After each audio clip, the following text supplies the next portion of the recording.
नाजरीन, IND today news में आपका खैर मकदम करते हैं। आइए देखते हैं ये तफसीलात। वज़ीर नरेंद्र मोदी ने कांग्रेस और उसकी हलीफों पर नए कानून शरीयत पर बवाल मचाने का इल्जाम आयद किया और कहा कि मुल्क के मुख्तलिफ हिस्सों में गड़बड़ और आतिशबाजी के लिए वही जिम्मेदार है। वज़ीर आज़म कल झारखंड के डमका में एक इंतखाबी जलसे से खिताब कर रहे थे। उन्होंने कहा कि कांग्रेस के इत्तेजादियों के पास मुल्क की तरक्की का कोई रोड मैप नहीं है। कांग्रेस और उसकी हलीफें नए कानून शरीयत पर तशद्दुद को हवा दे रही हैं, लेकिन शुमाल मशरक़ी इलाके के लोगों ने तशद्दुद को मुस्तरद कर दिया है। उन्होंने कहा कि अपोजिशन जमातों के कायदीन को अवाम को दरपेश मसाइल की कोई फिक्र नहीं है, बल्कि उन्हें खुद अपने लिए बड़े बड़े महल बनाने की फिक्र है। हमारे देश की संसद ने अभी नागरिकता कानून से जुड़ा एक महत्वपूर्ण बदलाव किया और इस बदलाव के कारण पाकिस्तान, बांग्लादेश और अफगानिस्तान से जो वहां लघुमती में थे, वो अलग धर्म का पालन करते थे, अलग पंथ के अनुयायी थे, इसलिए वहां उन पर जुल्म हुए, उनका जीना मुश्किल हो गया, उनकी बहन बेटियों की इज्जत मुश्किल हो गई। ये 3 देशों से हिंदू, ईसाई, सिख, पारसी, जैन, बौद्ध, उनको वहां से अपना गांव, घर, परिवार, दोस्त, यार सब कुछ छोड़ करके भारत में भाग करके यहां शरणार्थी की जिंदगी जीने के लिए मजबूर होना पड़ा। उनके जीवन को सुधारने के लिए, इन गरीबों को प्रति सेवा भाव से उनको सम्मान मिले, इसलिए भारत की दोनों सदनों ने भारी बहुमत से इन गरीबों के लिए निर्णय किया, नागरिकता का निर्णय किया। लेकिन ये कांग्रेस वाले और उसके साथी क्या कर रहे हैं? हो हल्ला मचा रहे हैं, तूफान खड़ा कर रहे हैं और उनकी बात चलती नहीं है तो आगजनी फैला रहे हैं। भाइयों बहनों, ये जो आग लगा रहे हैं, टीवी पे उनके जो दृश्य आ रहे हैं, ये आग लगाने वाले कौन है वो उनके कपड़ों से ही पता चल जाता है। और देश, कांग्रेस के लोग, उनके साथी, हमारे विरोध करने वाले लोग, अगर समझ सकते हो तो समझो, आप ये जो कुछ कर रहे हो, आप लोग जो हो रहा है उसको मुक्त समर्थन दे रहे हो। आज जो ये आगजनी फैलाने के प्रयास हो रहे हैं, उसको आप आंखें बंद कर करके मुंह मोड़ लेते हो। देश उन्हें देख रहा है और देश का विश्वास पक्का हो जा रहा है। इन दृश्यों को देख करके पक्का हो रहा है कि मोदी ने, देश की पार्लियामेंट ने, भारत की सरकार ने नागरिकता का कानून बना करके देश को भी बचा लिया है।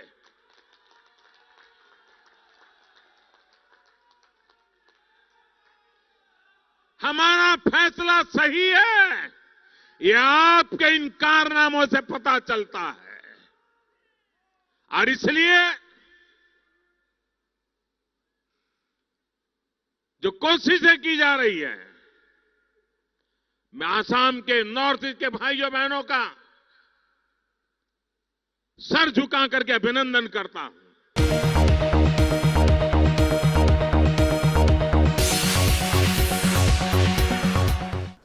भारतीय सिखों के एक मजबूत लीडर सरदार दया सिंह ने आज एक इजलास में बतलाया कि बीजेपी हुकूमत की मुजरिमाना जहनियत की वजह से भारत में कैब और एनआरसी के बिल्स पास करवाए गए ताकि मुल्क में इंतशार फैलाते हुए हुकूमत की नाकामियों को छुपाया जा सके, क्योंकि सारा भारत जानता है कि इस हुकूमत के सत्ता में आने के बाद से मुल्क की जमहूरियत को एक तरह से आग लग गई है।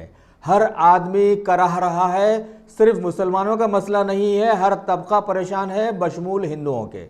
इन्होंने आगे बतलाया कि महात्मा गांधी के उसूलों पर चलने का ढोंग करने वाली बीजेपी हुकूमत को भारत की आवाम अगर अभी भी नहीं समझ सकी तो तारीख से मुल्क का नाम मिट सकता है।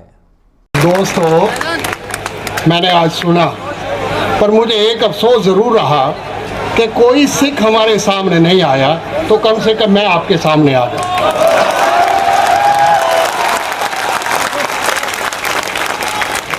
मैं आज कहता हूं, मुझे सरदार हुकम सिंह जो इस देश के लोकसभा के अध्यक्ष रहे, उन्होंने एक बार कहा था, अगर इस देश को सेकुलर रखना है तो इस देश में मुसलमान और सिख का होना अत्यंत जरूरी है। अगर ये नहीं होगा, ये देश सेकुलर नहीं हो सकेगा।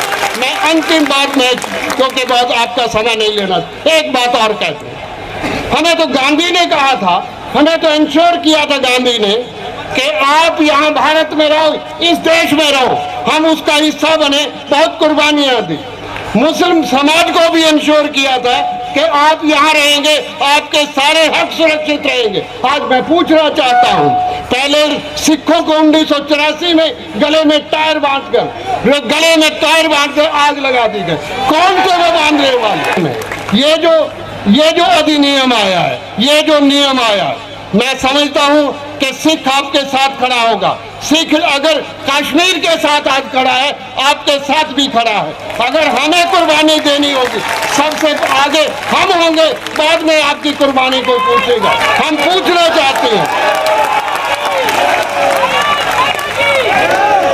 हम इस देश से पूछना चाहते हैं, हमने आपसे क्या लिया? कुर्बानी हमने की थी, आपने तो कोई कुर्बानी नहीं की। आप तो गोलवालिया के पास थे, आप तो सावरकर के पास थे, आपने कौन सी कुर्बानी दी? आज हमारी से क्या लेना चाहते? अगर हम उस समय कुर्बानी दे सकते थे तो आज भी हम कुर्बानी देने के लिए तैयार हैं। आपकी जो भी गोलियां हैं, आओ हम अपने छाती पर लेंगे, अपनी पीठ पर नहीं लेंगे, अपनी छाती पर लेंगे। आपके अंदर ताकत है, आपके अंदर दम है, तो आओ अपनी गोलियों को दिखाओ। हम अहिंसक हैं, हमने कभी हिंसा नहीं की, हम कभी हिंसा के पास भी नहीं थे। अगर कोई हिंसा की तो मैं एक सवाल आपसे करना चाहता हूं। आज के मौजूदा प्रधानमंत्री ने, वजीर आजम ने 1975 में इमरजेंसी में राजेश शुक्ला के इंटरव्यू में ये कहा था कि मैं गुरुद्वारे में सिख स्वरूप में रहता था। मैं पूछना चाहता हूं, जब आपको जरूरत हो तो आप गुरुद्वारे में आने की हिम्मत करते हैं, और जब आपको मारने की जरूरत है तो आपको किसी का लिहाज नहीं है। मैं पूछना चाहता हूं, ये कानून क्या रहेंगे? अगर संविधान को मानना है और संविधान के ऊपर नहीं हटके तो हमारी ड्यूटी बनती है, हमारा फर्ज बनता है कि उन सभी कानूनों को न माने जो हमारे खिलाफ है, जो समाज के खिलाफ है, जो देश के खिलाफ है। तो मैं अंतिम आपसे गुजारिश करता हूं, मैंने जब एक बार देखा था मुस्लिम के सिख के साथ अत्याचार हो रहा था तो हमने एक आवाज उठाई थी। आज आपके साथ है, 2011 में इस यात्रा को मैंने शुरू किया था। मैं समझता हूं, आओ मिलकर चले, मिलकर आगे बढ़े, मिलकर इसका मुकाबला करें जो हमारे ऊपर ये अत्याचार करना चाहते हैं। बहुत बहुत शुक्रिया। बहुत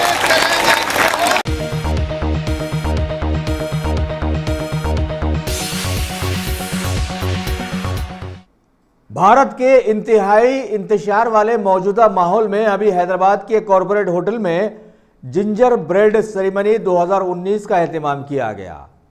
होटल की जानिब से एहतमाम की गई इस सेरेमनी में टीच फॉर चेंज के लोग भी अपने इश्तराक से सालाना कोई ना कोई थीम पर जिंजर ब्रेड तैयार करते आए हैं। अब की बार इनकी थीम शहजादी यास्मीन और अलाउद्दीन का महल रखी गई और इस पर जिंजर ब्रेड का एक खूबसूरत महल तैयार करवा कर उसकी नकाब कुशाई बेगम एंड्रयू वैन फ्लेमिंग और होटल के जीएम अनिरबान सिमलाई की बेगम अनन्या के हाथों करवाए गए। इस मौके पर शहर के बहुत सारे स्कूल्स के तुलबा व तालिबात ने इस प्रोग्राम में हिस्सा लेते हुए अपनी जानिब से बहुत सारे सकाफती प्रोग्राम्स भी पेश किए।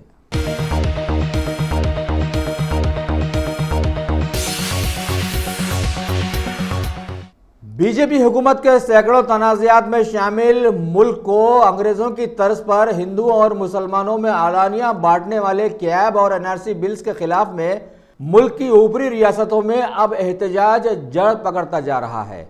पिछले 2 दिनों में वेस्ट बंगाल के कोलकाता, नाडिया, 24 परगना और हावड़ा जिलों में यह जबरदस्त फैल चुका। एहतजाजियों ने सड़कों को जाम करते हुए रेलवे स्टेशन को भी ब्लॉक करने की कोशिशें की। कई जगहों पर हुकूमत के खिलाफ नारेबाजी के आवाजें भी सुनी गई। इस मौके पर महकमे पुलिस को जबरदस्त मुतहरिक बना दिया गया, क्योंकि यह एहतजाज अब आहिस्ता आहिस्ता तशद्दुद की राह पर आ गया है।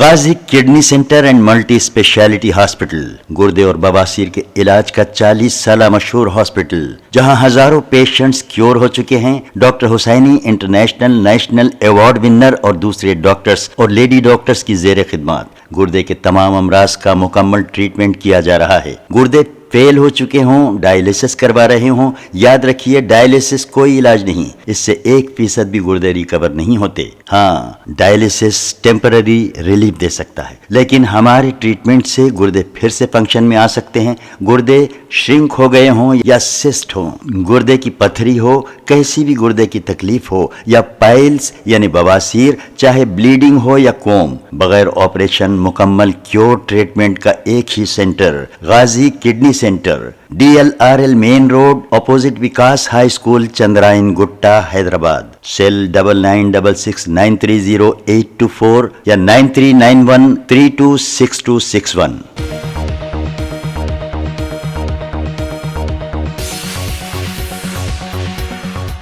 तेलंगाना के वजीर सेहत इटाला राजेंद्र ने आज हैदराबाद के कुछ इलाके मलकपेट, कुकटपल्ली और बंजारा हिल्स में एक साथ कायम किए जाने वाले ऐश्वर्या फर्टिलिटी सेंटर्स का इफ्तिताह अंजाम दिया। बतलाया गया है कि सेंटर के डॉक्टर्स ने पड़ोसी ममालिक बांग्लादेश, श्रीलंका और फिर भारत के कर्नाटका में अपने सेंटर्स को कामयाबी से चलाकर अब हैदराबाद का रुख किए हैं, जहां पर लावलत जोड़ों के कई मसाइल मौजूद हैं। इफ्तिताहिया मौके पर 100 लोगों को फ्री सर्विस दी गई।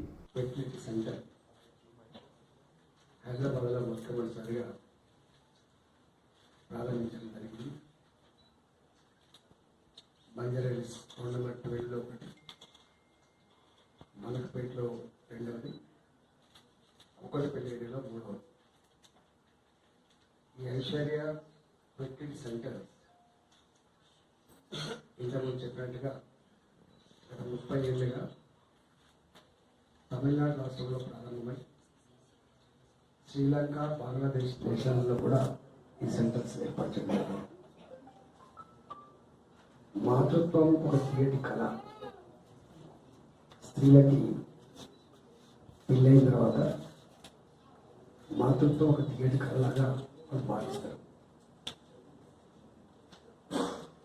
ఈ మధ్యకాలంలో రకరకాల కారణాల వల్ల కొంతమందికి పిల్లలు పుట్టకపోయేటువంటి సమస్యలు ఏవైతే లేవు, ఆ పిల్లల కోసం అనేక రకాల ఆరాధనలు పడి డబ్బులు కూడా పట్టుకుంటాం. నేను ఐశ్వర్య ఫెర్టిలిటీ సెంటర్ని 2 రకాల నేను వారిని కోరుతా ఉన్నా. ఒకటి, ఇంతకుముందు చెప్పినట్టుగా 100 మందికి ఫ్రీగా ఈ సర్వీస్ అందించడం చెప్పడంలో సంతోషాన్ని వ్యక్తం చేస్తా ఉన్నా. రెండవది, ఈ ఫెర్టిలిటీ క్లినిక్స్ ఏవైతే ఎథికల్ ప్రాక్టీస్ ఉందని చెప్పుకుంటున్నాను. దీంట్లో ఉన్న వాళ్ళు వస్తారు, లేని వాళ్ళు వస్తారు. ప్రజల విశ్వాసం చూడబడేటువంటి క్లినిక్గా పేదవాళ్ళకు కూడా మాకు అండగా ఉండదని భరోసా ఇచ్చేటువంటి కేంద్రంగా ఈ సెంటర్ ఉండాలని చెప్పి నేను కోరుతా ఉన్నాను. ఈ మధ్యకాలంలో ఈ సాఫ్ట్వేర్ వచ్చిన తర్వాత పిల్లలకి వాళ్ళ జీవన విధానమే చేంజ్ అయిపోయింది. జీవన శైలిలో చాలా మార్పు వచ్చింది. ఎస్పెషల్లీ ఇలా సాఫ్ట్వేర్లో పనిచేసే పిల్లలు రాత్రిపూట పనిచేయడం, ఇక్కడ రాత్రిపూట పని చేస్తేనే అమెరికా లాంటి దేశంలో పొద్దు పొద్దున్న అక్కడ ఉండేటువంటి ఆస్కారం ఉంటుంది కాబట్టి టెన్షన్ వల్ల కావచ్చు, జీవన విధానం వల్ల కావచ్చు, పొట్టకూటి కోసం తపన పత్ర క్రమంలో ఉండేటువంటి డ్యూటీస్ కావచ్చు, ఈ రకరకాల కారణాల వల్ల ఇది కొంచెం పెరుగుతున్నట్టుగా రిపోర్ట్స్ ఉన్నాయి. ఈ క్రమంలో పేదలకు కూడా అందుబాటులో ఉండే పద్ధతి సైంటిఫిక్గా అక్యురేట్గా తప్పకుండా ఐదు అంటే ఐదుది, కాదు అంటే కాదనే పద్ధతిలో కూడా ప్రజలకు ఒక నమ్మకాన్ని కలిగించాలని చెప్పి మేమైతే కోరుతా ఉన్నా. ఈ ప్రైవేట్లో ఈ ఫెసిలిటీ సెంటర్స్ అనేక రకాల పుట్టుకొస్తూ ఉన్నాయి కాబట్టి ఈ సమస్యని మా ముఖ్యమంత్రి గారు కూడా ఒకసారి చర్చించి అసలు ఇంకా పేద వాళ్ళు ఉంటారు, ఖర్చు పెట్టుకోలేని వాళ్ళు ఉంటారు, వాళ్ళ సంగతి నేను చెప్పి చర్చించి ఇప్పటికే మీకు తెలుసు వైద్యాన్ని పేదలకు క్వాలిటీ వైద్యాన్ని అందించే విషయంలో అనేక రకాల న్యూ ఇనిషియేటివ్స్ అమలు చేసిన రాష్ట్రం తెలంగాణ.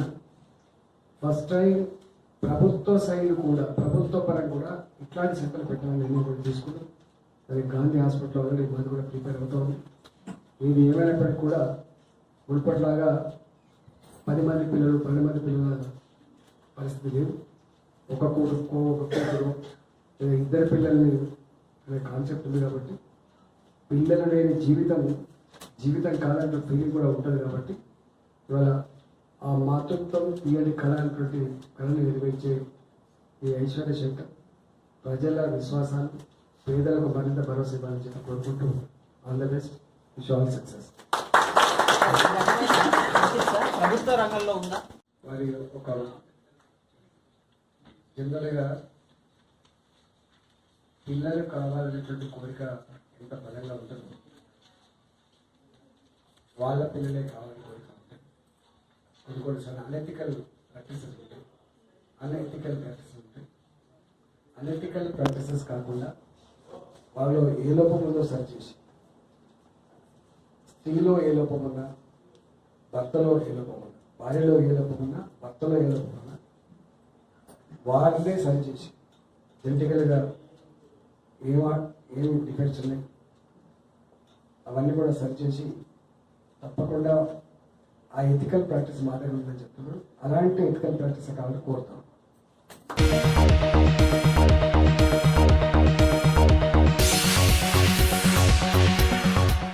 शहर हैदराबाद की मशहूर ज़माना रविंद्र भारती थिएटर में आज हुकूमत के नाम निहाद नारे बेटी बचाओ बेटी पढ़ाओ पर संजीदा होते हुए एक प्रोग्राम रखा गया, जिसमें शहर और रियासत की कई समाजी, सखावती और इल्मी शख्सियतों ने हिस्सा लेते हुए आवाम को मशवरा दिया कि सभी इस नारे को अमली जामा पहनाने के लिए आगे आ जाएं।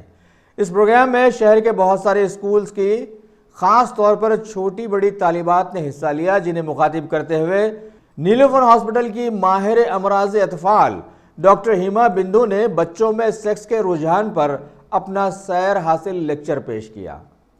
फॉर देयर ओन हेल्थ हमेशा माँ बाप का समझते हैं, उनका ड्यूटी आपको कुछ भी प्रॉब्लम तो हॉस्पिटल लेके जाओ, आपका ड्यूटी है after 10 years it is your responsibility to take care of your own health. Health अच्छा है तो you can do anything, even the way you want to fight. Lakshmi madam आप बताए हैं, आप हेल्दी रहेंगे ना डिफेंस करेंगे. आप अंदर से अगर वीक है, एनीमिक है, शक्ति नहीं है तो आप क्या कर पाएंगे? कोई भी ठेलेगा गिर जाएंगे और कोई इंटरेस्ट ही नहीं ले पाएंगे पढ़ाई में, करने बाल झड़ते रहेंगे, काफ़ी चीज़ इंटरेस्ट ही नहीं, एकदम हमेशा डल लेजी. किसके लिए भी मतलब बहुत सारी लड़कियां एकदम इस एज में फुल ऑफ एनर्जी स्टेमिना होना चाहिए, बट ऐसा नहीं रहता. Many of this girls at this age boys they are so dull. जैसे कि हम जाके खेलना, एक ही जगह बैठना, सूरत देखो तो डल दिखते हैं. क्यों? खाते पीते नहीं है, उनको चाहते हैं बस, उन्हें भूख ही नहीं लगती उनको. तो क्या ऐसे रहने से आप हेल्थ और डिफेंस कर पाएंगे? सो अपना बॉडी हेल्दी रखिए, माइंड हेल्दी रखिए, आपकी मतलब माइंड का भी स्ट्रांग बनाइए, बॉडी को भी स्ट्रांग बनाइए. जब भी आप अपना सुरक्षा भी कर सकते हैं और आप दूसरों को भी आप ये मतलब you can spread the message to others and you can create a change in the country. Girls should not be weak. In fact, आपकी ज़्यादा ज़रूरत है कि आप ज़्यादा strong हो. तो boys को तो आप अभी बताए, boys and girls दोनों को करना है. What all problems we are facing now in our country, it is not just हमको गर्ल्स को एजुकेशन करते करते बस नहीं है, we have to include the men, the boys को भी इंक्लूड करना इन एजुकेशन। सो बेटी बचाओ बेटी पढ़ाओ ये प्रोग्राम है, हम जैसे डॉक्टर्स वुमेन डॉक्टर्स एक हम लोग नेशनली हम जो कर पाते हैं कर सकते हैं वो हम कर रहे हैं। So we have brought up a module and we are talking, telling to the girls right from 5th standard, जब तक अक्ल आ गई 10 साल, we are almost 10 years when you are in 5th standard. So you are able to understand at least how to protect what is safe touch, good touch. All of you know what is bad touch and good touch? Yes, very good. So empower with knowledge. Knowledge is very important. हमको ये नहीं मालूम वो नहीं मालूम कुछ नहीं, बहुत स्मार्ट और होशियार होना चाहिए। आपको गुड टच बैड टच के बारे में जानकारी नहीं है तो देखिए, I think many NGOs and government is also now trying to tell you all this things. Report कीजिए अब्यूज के बारे में, और अपने हेल्थ जो है आपने जो 10 साल से नीड आपका ज़्यादा बढ़ता है, आपको ज़्यादा एनर्जी चाहिए बिकॉज ग्रोथ हो रहा है, इस एज में आपकी हाइट बढ़ रही है, आपको मेटाबॉलिक नीड ज़्यादा है, इस टाइम में आपको खाना पीना ज़्यादा होना चाहिए। काफ़ी लड़के इंटरेस्ट ही नहीं लेते, वो जीरो साइज रहना चाहते हैं थोड़े लोग, ऐसा क्यों? अब इस टाइम में आपके ग्रोथ की नीड्स हैं, इसलिए आपको ध्यान देना चाहिए ऑन योर फूड। सो आप क्या ब्रेकफास्ट मिस नहीं करना है। काफ़ी लोग हम सुनते हैं कि ब्रेकफास्ट नहीं लेते सुबह, कितने लोग ब्रेकफास्ट नहीं लेते? Everybody is taking good, and you should have a nutritious, no chai. You should have milk, eggs. If you are a non-vegetarian, you have some healthy food. But iron-rich foods.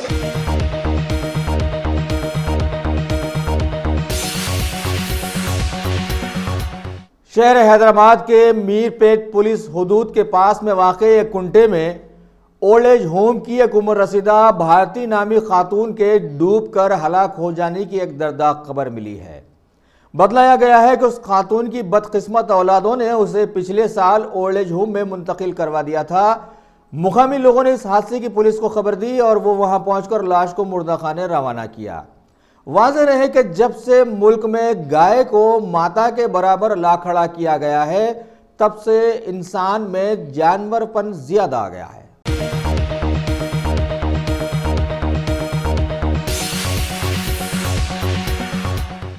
शहर हैदराबाद के नाचारा में वाक़े Delhi public school के जिम्मेदारों ने पीने के पानी के तहफ़्फ़ुज़ के लिए आज अवामी शऊर उजागर करने का एक प्रोग्राम का एहतमाम किया और व्हीलटन और मैराथन रेस 2019 को मुनक़िद किया।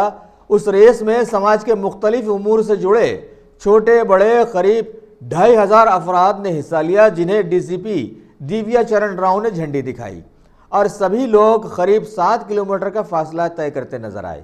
इस मौके पर वहां पर मौजूद थे additional DCP traffic Mohammed Tajuddin Ahmed, SATS के मैनेजिंग डायरेक्टर दिनाकर बाबू, शोला बयान मुकर्रिर जहानवी, स्कूल के chairman EM Komaraiah, principal S Sunita के साथ साथ बहुत सारे सियासी समाजी लीडर्स भी। ఈ రోజు మనం చూస్తున్నాము మన దైనందిన కార్యక్రమంలో ఫిజికల్ యాక్టివిటీ అనేది లేకుండా పోతుంది। సెడెంటరీ లైఫ్కు అలవాటు పడ్డాము। ఎక్కడ చూసినా కాళ్ళు తీసి కాళ్ళు పెడితే మన కార్లో ఎక్కాలి, బస్సులో ఎక్కాలి, లేకపోతే దగ్గరికి మన ఇంటి దగ్గరికి కూడా వెహికల్ రావాలి అని ఒక ఆలోచన ఉంది। అది చాలా దురదృష్టకరమైన ఆలోచన। ఎందుకంటే గతంలో చాలాసార్లు చూసాం, మన ఇంటికి ఎవరైనా బైసికల్ తీసుకొని వస్తే ఇమ్మీడియట్గా బైసికల్ తొక్కాలి, బైసికల్ తీసుకువెళ్ళి మనము తొక్కాలి అనే ఆలోచన ఉండేది। ఈరోజు చూస్తున్నాము, అందుకనే ఢిల్లీ పబ్లిక్ స్కూల్ ఈరోజు ఆర్గనైజ్ చేసిన మ్యారథాన్ అండ్ సైక్లాథాన్లో ఇంతమంది చిల్డ్రన్ పార్టిసిపేట్ చేయడం, గర్ల్స్ పార్టిసిపేషన్ కూడా ఎక్కువ ఉంది। ఇది చాలా మంచిది। ఫిట్ ఇండియా క్యాంపెయిన్కు ఒక తొలిమెట్టు అని నేను భావిస్తున్నాను। ఇది ఫిట్ ఇండియాగా ఉండడం, ఆల్రెడీ మనం యంగ్ ఇండియాగా ఉన్నాము। ప్రపంచ దేశాలన్నింటిలో కూడా మన యంగర్ జనరేషన్ ఎక్కువ సంఖ్యలో జనాభా ఉంది। కాబట్టి ఆ జనాభాను మనము ఫిట్ ఇండియాలో ఫిట్గా ఎలా ఉండాలి అనే క్యాంపెయిన్లో ప్రతి స్కూలు, ప్రతి కాలేజు, ప్రతి యూనివర్సిటీ, ప్రతి సొసైటీ కూడా ఈ విధంగా అప్పుడప్పుడు ఇవి ఆర్గనైజ్ చేస్తే ఒక మంచి ఒరవడి, ఒక హెల్త్ మీద మంచి కాన్షియస్నెస్ వచ్చి అందరూ కూడా ఫిట్ ఉండడానికి, ఒక ఎప్పుడైతే ఫిట్ ఉంటామో ఆరోగ్యంగా ఉంటామో, a sound mind in a sound body, ఆ తర్వాత మనము ఎకనామిక్గా కానీ ఏ దాంట్లోనైనా కూడా సాంస్కృతికంగా కానీ డిఫెన్స్లో కానీ అన్నిట్లో కూడా ప్రపంచ దేశాల్లోనే తలమానికంగా ఉండడానికి మరి ఆరోగ్యవంతకరమైన దేశం చాలా చాలా ఇంపార్టెంట్. అది ఫస్ట్ స్టెప్, దాని తర్వాతనే అన్నీ కూడా. కాబట్టి ఇది చాలా మంచిది. దీన్ని ఎన్నో స్కూల్స్, ఎన్నో కాలేజెస్, ఎన్నో సంఘాలు కూడా ప్రోత్సహించాలని చెప్పి నేను వారందరికీ విజ్ఞప్తి చేస్తున్నాను. స్పోర్ట్స్ తరఫున కూడా మేము ఇటువంటి ఫిట్ ఇండియా క్యాంపెయిన్లు చాలా చేస్తున్నాము.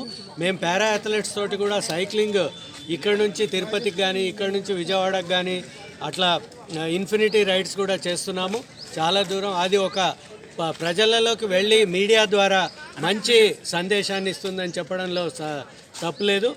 ఇంతే కాకుండా ఇప్పుడు చూస్తున్నారు జాహ్నవి ఒక మంచి మౌంటైనీర్, యంగ్ అండ్ ప్యాషన్ ఉన్న mountaineer. So younger generation is coming to more and more sports.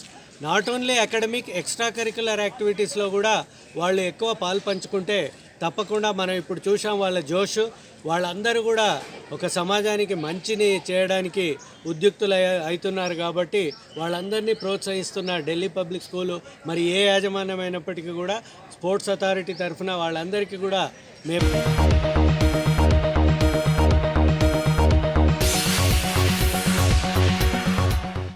Bharat की मशहूर ज़माना अलीगढ़ मुस्लिम यूनिवर्सिटी के तुलबा को दबाने का रिकॉर्ड रखने वाली बीजेपी हुकूमत के लाए गए एनआरसी और कैब बिल्स के खिलाफ में दिल्ली की जामिया मिल्लिया के तुलबा भी अब खड़े हुए हैं, जिन्हें दबाने के लिए पुलिस हर तरह के हरबे इस्तेमाल में ला रही है। और ऐसे में यह एहतजाज अब सड़कों पर निकल आया है और दो बदू लड़ाइयों में अवाम के साथ साथ पुलिस वालों के भी जख्मी होने की खबरें बराबर चल रही हैं। नेशनल स्टूडेंट्स यूनियन के कौमी सेक्रेटरी साइमन फारूकी ने पुलिस पर इल्ज़ाम लगाया कि जहां तुलबा का खामोश एहतजाज चल रहा था, वहीं पुलिस ने लाठीचार्ज और आंसू गैस के शल बरसाकर कई नौजवानों को जख्मी कर दिया था और ये सब वज़ीर दाखिला के इशारे पर किया गया है।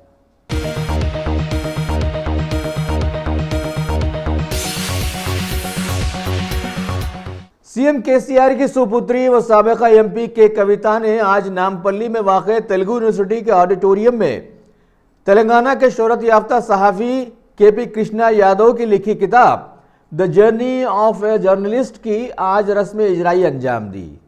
उस तकरीब में ट्योपा तंजीम के बहुत सारे मेंबर्स के साथ साथ एमपी कृष्णा यादव और कई मैगजीन्स के एडिटर ने भी वहां शिरकत की। కొన్ని ఏమంటారు కదా కంపల్సరీ బంధాలలో ఇవి కూడా వస్తాయి. కానీ అటువంటి కంపల్సరీ బంధాలను కూడా అనుబంధాలుగా మార్చుకొని ఎంతోమంది పాలిటీషియన్స్ యొక్క నమ్మకాన్ని చూరుకున్నటువంటి వ్యక్తి సోదరుడు గౌరవనీయులు కృష్ణ గారు ఇవాళ పుస్తకాన్ని ఆవిష్కరించడం, ఆవిష్కరణకు నన్ను పిలవడం అన్నది నిజంగా కూడా చాలా సంతోషంగా నేను గర్వంగా ఫీల్ అవుతున్నాను. మీకు అభినందనలు తెలియజేసేంత వయసు నాకు లేదు, అయినప్పటికీ కూడా అభినందనలు. ఎందుకంటే పేరేమో the journey of a journalist అని పెట్టారు, కానీ ఇక్కడ మొత్తం చూస్తే అంత కన్ఫెషన్స్ ఆఫ్ ద జర్నలిస్ట్ నడుస్తూ ఉన్నారు. ఒక్కొక్కరు వచ్చి కన్ఫెషన్స్ చేస్తూ ఉన్నారు, నాకు ఇలా ఉంది, నాకు ఇటువంటి అనుభవం ఉందని. సో నాకు తెలిసి ఇక్కడ వేదిక మీద ఉన్న ఇంతమందిని మీరు ఇవాళ ఇన్స్పైర్ చేశారంటే తప్పకుండా ఇంకా కొన్ని పుస్తకాలు ఇంకా మాకు టైం ఉంది అనుకునే వాళ్ళు కూడా రాస్తారేమో అని చెప్పి నేను అనుకుంటా ఉన్నాను. అయితే ఇక్కడ ఇంకొక ఇంట్రెస్టింగ్ విషయం, ఇప్పుడు కృష్ణ గారితో అనుబంధం ఉన్న పొలిటీషియన్స్ అందరూ కూడా అమ్మ నా గురించి ఏం రాశాడు అని కూడా ఈ పుస్తకాన్ని తప్పకుండా చూస్తారేమో అని కూడా నేను అనుకుంటా ఉన్నాను. సో దీన్ని ఫ్రీగా పంచకండి, కొంచెం ధర పెట్టండి, ఇంట్రెస్ట్గా తప్పకుండా అందరూ కూడా కొనుక్కొని చూస్తారు. ఇంకొక అంశం, నేను బలంగా నమ్ముతూ వచ్చినటువంటి సందర్భం అంటే నేను కొద్దిగా దైవభక్తి నాకు ఎక్కువగా ఉంటుంది. భగవంతుడు శ్రీకృష్ణుడికి ఒక పేరు ఉంటుంది, దామోదరుడు అని పేరు ఉంటుంది. దామోదరుడు అంటే అర్థం ఏంటంటే ఎవరికి కట్టుబడని వాడు, ఎవరి కట్టులో కూడా రానివాడు, ఎటువంటి బంధాలకు కూడా కట్టుబడినటువంటి వాడు. యశోదమ్మ మీద ప్రేమతోనే ఆమె కట్టేస్తే రోజు కట్టుబడతాడు అన్నమాట. అట్లా ఈ వేదిక మీద రకరకాల మేనేజ్మెంట్కి సంబంధించినటువంటి జర్నలిస్ట్ మిత్రులున్న తెలంగాణలో జర్నలిజం చేసినటువంటి వారందరూ కూడా ఏదో ఒక సందర్భంగా తెలంగాణ మీద ప్రేమతో కట్టివేయబడ్డారు తెలంగాణ ఉద్యమంలో. అందుకని మాకు చాలా మందితో కూడా జర్నలిస్టులతో ఒక దగ్గర బంధం, మామూలుగా పొలిటీషియన్స్కు జర్నలిస్టులకు ఉండే సంబంధం కన్నా ఎక్కువ ఒక అనుబంధం అనేటటువంటిది ఏర్పడింది. అందుకనే ఈ సభకు రావడం జరిగింది. ఇక్కడ అందరూ కూడా పాత్రికేయ మిత్రులు ఉన్నా, నేను ఒకదాన్నే పొలిటికల్ బ్యాక్గ్రౌండ్ ఉన్నటువంటి వ్యక్తిగా ఉన్నప్పటికీ కూడా డెఫినెట్గా ఒక ప్రత్యేకమైనటువంటి అనుబంధంతో కృష్ణ గారి సభ ఈ పుస్తకం ఆవిష్కరణకు రావడం జరిగింది. మరి రాసినటువంటి పుస్తకం ఈ జర్నీ ఇక్కడితో అయిపోకూడదు. ఇక్కడ మీకు ఇంకో చిక్కు కూడా వస్తుంది. మీరు ఈ first 25 years of your career గురించి ఇక్కడ రాశారు అంటే మీరు వీటికి కన్ఫర్మ్ చేస్తున్నారు అన్నట్టు. దీని మీద you can never go back. So next 25 years తర్వాత కూడా మీరు ఈ ప్రిన్సిపల్స్కి కట్టుబడి ఉండే విధంగా ఉంటారని చెప్పి మరి అన్ని సంస్థలు కూడా మీకు అట్లా ఎంకరేజ్మెంట్ అందించేటటువంటి అవకాశాలు కూడా రావాలని చెప్పి ఒక సోదరిగా నేను మనస్ఫూర్తిగా కోరుకుంటూ మరి సభలో ఇప్పటివరకు గౌరవంగా నిర్వహించినటువంటి అధ్యక్షుల వారికి, వేదిక మీద ఉన్నటువంటి పెద్దలకి, హాజరైనటువంటి వారందరికీ కూడా ఇంత మంచి సభలో ప్రసంగించి ఆవిష్కరించేటటువంటి అదృష్టాలు ఇచ్చినటువంటి కృష్ణ గారికి, మొదటి కాపీ అందుకున్న మీ చంద్రన్న గారికి మనస్ఫూర్తిగా నమస్కారాలు తెలియజేస్తూ సెలవు తీసుకుంటున్నాను. జై తెలంగాణ. పనిచేసే అవకాశం ఇచ్చిన సీఈఓలకి, ఎడిటర్లకి, నాకు హైదరాబాద్ రాగానే డాక్టర్ శేఖర్ రెడ్డి గారు, నేను మెయిన్ స్ట్రీమ్ జర్నలిజం ఆంధ్రజ్యోతికి రావడానికి కారణం శేఖర్ రెడ్డి గారు. ఆయన నాకు పిలవాల్సిన అంత పొజిషన్స్ కూడా పార్టీకి ఒకరు చెప్పినట్టు ఇది 2 సెషన్గా జరుగుతుంది. ఈ సభ ఇక్కడ ముగిసిన తర్వాత మళ్ళీ మనం అందరం సాయంత్రం 5 వరకు ఇక్కడ 2 సెషన్ల కింద నిర్వహించాలని అనుకున్నాను. ఇక జర్నలిజం విషయానికి వస్తే ఆ జర్నలిజం జీవితం ఎంత బాగుందని రాసుకున్నప్పటికీ వ్యక్తిగతంగా నేను చాలా అడ్జస్ట్మెంట్ చేసుకొని ఈ 25 ఏళ్ళ జీవితాన్ని చేయాల్సి వచ్చింది.